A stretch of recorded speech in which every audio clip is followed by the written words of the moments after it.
What does research say about growing into your partner? Romantic comedies sell us the myth of instant compatibility. Find the one, the soulmate, cue the fireworks, and cue happily ever after. But real couples will tell you something else. They'll say, we weren't perfect at first. We learned each other. We grew together. So, what does research actually say about growing into your partner? That's not just a sentimental notion. Is actually one of the core ways long term love works. In the 1990s, psychologists Sandra Murray and John Holmes discovered that happy couples don't view each other with cold eyed objectivity. They see each other better than reality. These are called positive illusions. They turn flaws into tolerable quirks. Stubborn becomes persistent. Quiet becomes thoughtful. Messy becomes creative. This isn't denial, it's actually generosity. And couples who practice it report greater satisfaction and commitment. Long term love depends in part on the ability to soften your gaze.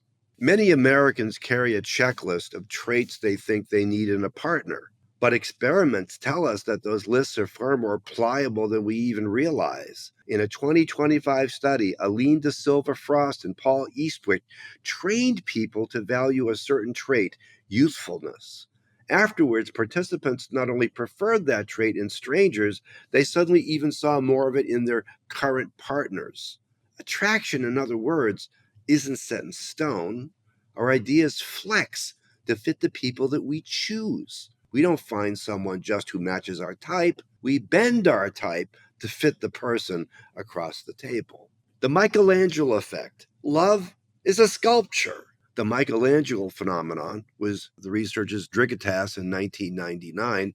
They offered a really powerful metaphor in their work. They said, think about your romantic partner as a block of marble. Done poorly, your chiseling will leave scars. Done well, it'll reveal the best version of them. Supportive partners affirm each other's aspirations. They help draw out hidden strengths. They encourage one another to move closer to their ideal selves. Over time, couples literally shape each other's growth. The research shows this ongoing sculpting, predicts higher self esteem, deeper intimacy, and stronger bonds. Now, of course, these emotional chisels can be misused. Partners who criticize or control can chip away at confidence instead of character. Growing into each other requires encouragement and not coercion. Here's another thing. Let's talk about Arthur and Elaine Aron's expansion model, going from me to we. Falling in love often means expanding your sense of self to include your partner, their hobbies, their friends, their families, their quirks. In healthy relationships, this expansion feels like growth. Two people become a shared system, each enriched by the other's world. This expansion helps explain why couples often say, I wouldn't be who I was or who I am without them, in a very real way. They're actually right. Now, how does this all fit together? These concepts, positive illusions, shifting ideals, the Michelangelo effect, self expansion, these aren't isolated. They're all ways of describing the same basic process from different angles. Positive illusion says we see each other best when we see each other generously. Shifting ideals means we adapt what we value.